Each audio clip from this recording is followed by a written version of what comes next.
Alors bonjour à tous, bienvenue dans cette deuxième vidéo. C'est la première d'une série de 2 vidéos. On va commencer par étudier vite fait une mise en contexte rapide dans cette première vidéo. Le contexte de la Corée, donc moderne, son histoire.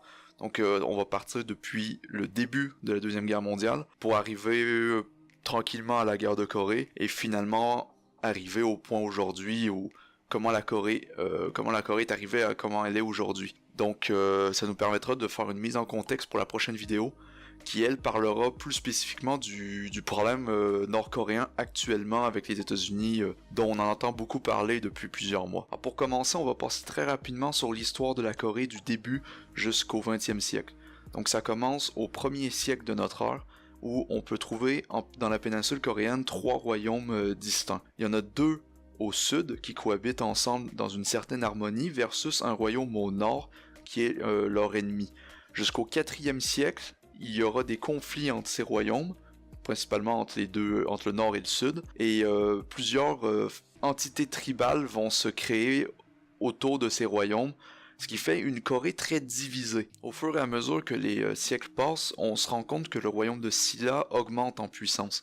Et c'est à partir du 8e siècle que le royaume va s'allier avec la Chine pour prendre le contrôle de la péninsule. Mais ça va se faire au prix d'une présence chinoise très importante sur le territoire. Donc la Corée n'est pas vraiment indépendante, elle est plus sous le contrôle de la Chine.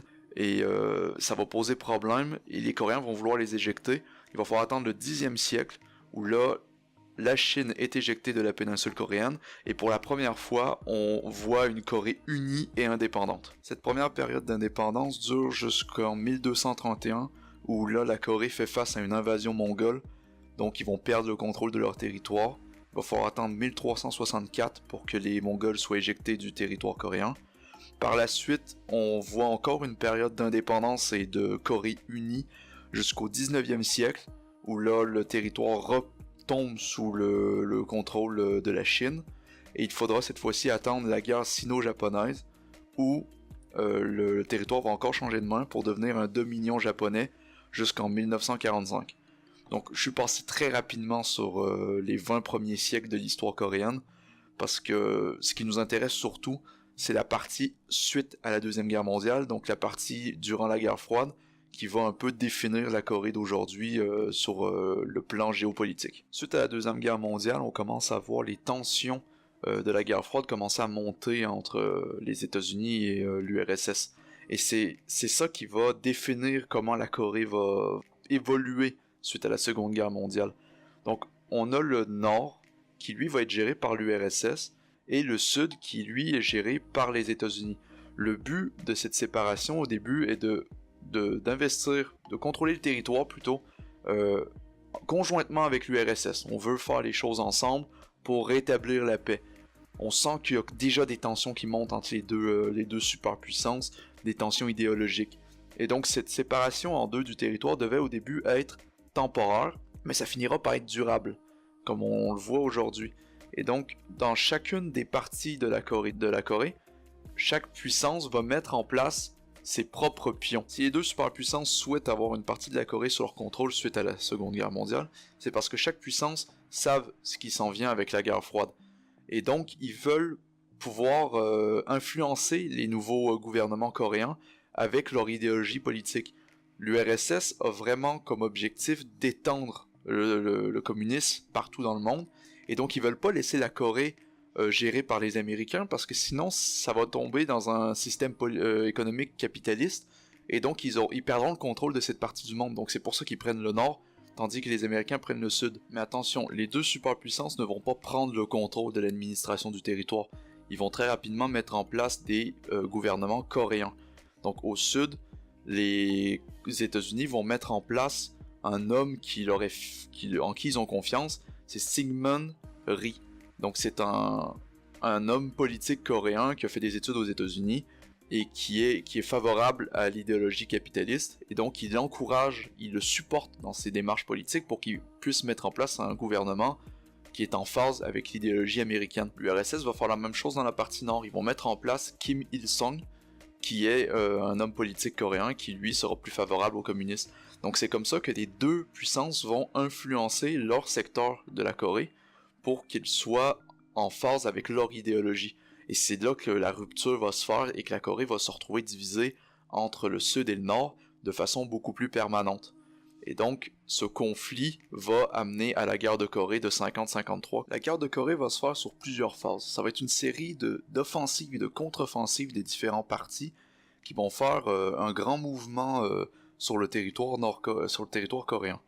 Donc, la première phase est l'attaque de la Corée du Nord sur la Corée du Sud.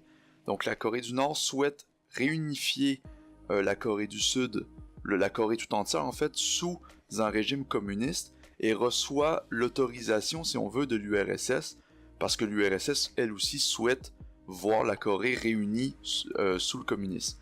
Et donc, l'URSS va fournir à la Corée du Nord des armes et tout ce qu'il faut pour faire la guerre, et donc la Corée du Nord va pouvoir commencer son offensive.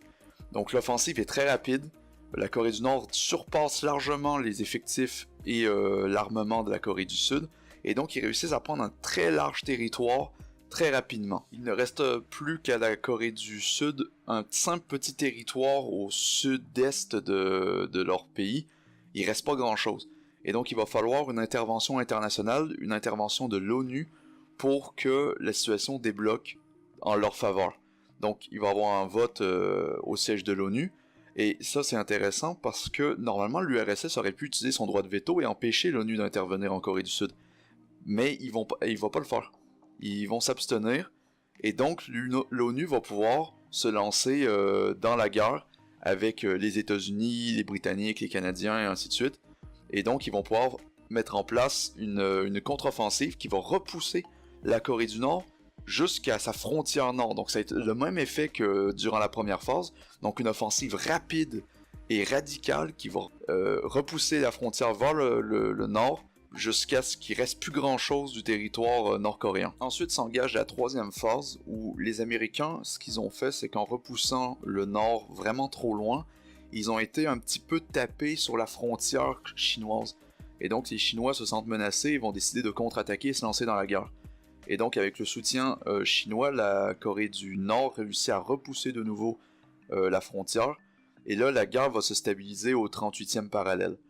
Et ça va se stabiliser à ce niveau-là, ça devient... On se rend vite compte qu'il n'y aura pas possibilité de victoire dans un temps raisonnable, et donc commencent les pourparlers pour mettre fin au conflit.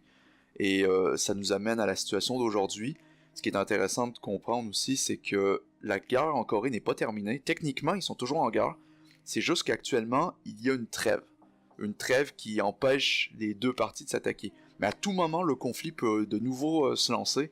Et on se verra plus cet aspect-là dans une autre vidéo. Et donc, c'est un peu ce qui conclut cette vidéo sur l'histoire de la Corée. Donc, c'était vraiment très bref, c'est pour mettre une mise en contexte et comprendre comment on est arrivé à ce que la Corée est aujourd'hui. Et donc, dans la prochaine vidéo, on va plutôt parler de la situation actuelle avec le conflit nord-coréen et les Américains au sujet de l'arme nucléaire. Et on essaiera de comprendre un peu plus cette situation. À la prochaine pour une nouvelle vidéo.